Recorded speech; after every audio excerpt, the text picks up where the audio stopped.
Okay, peeps, this is my last video here, and this is for the people who were absent and missed yesterday, Tuesday's lecture. So it was about 15 minutes, I think, is all we spent on it, and people seem to really kind of put some stuff together from it.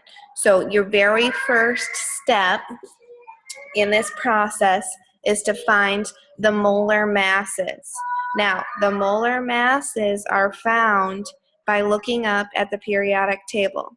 So you look at a given chemical equation. So, for example, right now I'm just going to use the one on the very front page of our assessment. NaCl plus CuSO4 yields sodium sulfate plus copper chloride.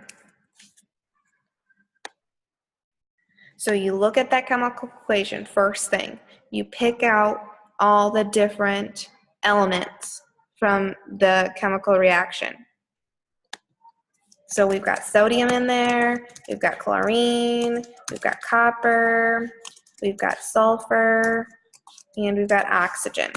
Then you look up at your periodic table, which I know isn't as helpful right now because I don't have a periodic table showing up here, but hopefully you have one in front of you that you can possibly use. But you look at that, at your periodic table, and you look at the small number underneath the element, the atomic mass, and you see that sodium, when you do some rounding, is 23.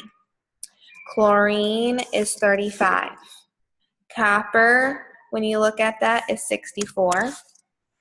Sulfur is 32, and oxygen is 16. Those are the atomic masses found on the periodic table. You just do that for each chemical in the equation. Then, once you have those, you take it a step further and you write down the chemical compounds that are in the reaction. So NaCl is one of them, CuSO4 is one of them, Na2SO4 is one of them, and copper chloride is one of them. Once you've written down those, you go back and you do the math to figure out in that compound what are the numbers. So, for example, NaCl is 23 for sodium, plus chlorine, which is 35, which gets us what? 58. And your label for this is always grams per mole.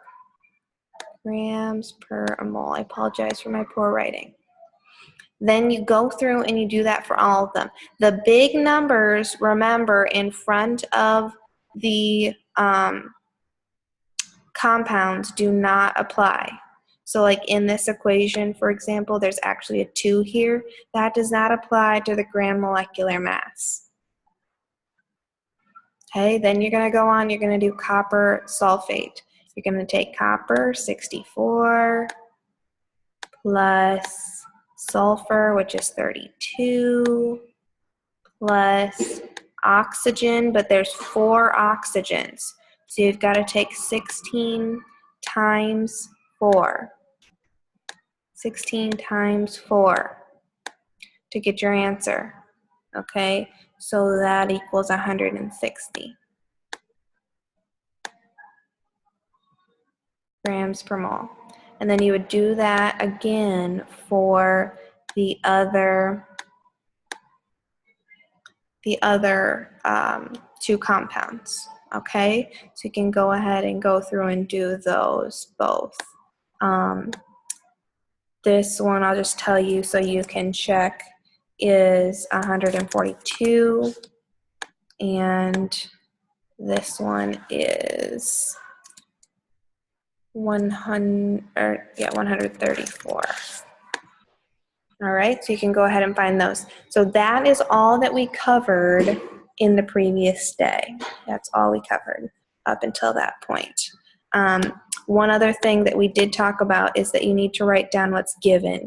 So for example, in this problem, we were given that there's 1,000 grams of copper chloride, and then we don't know how much there is of the other substances. That's what we're trying to find out. So writing down that will help get you started, because these problems can be kind of overwhelming.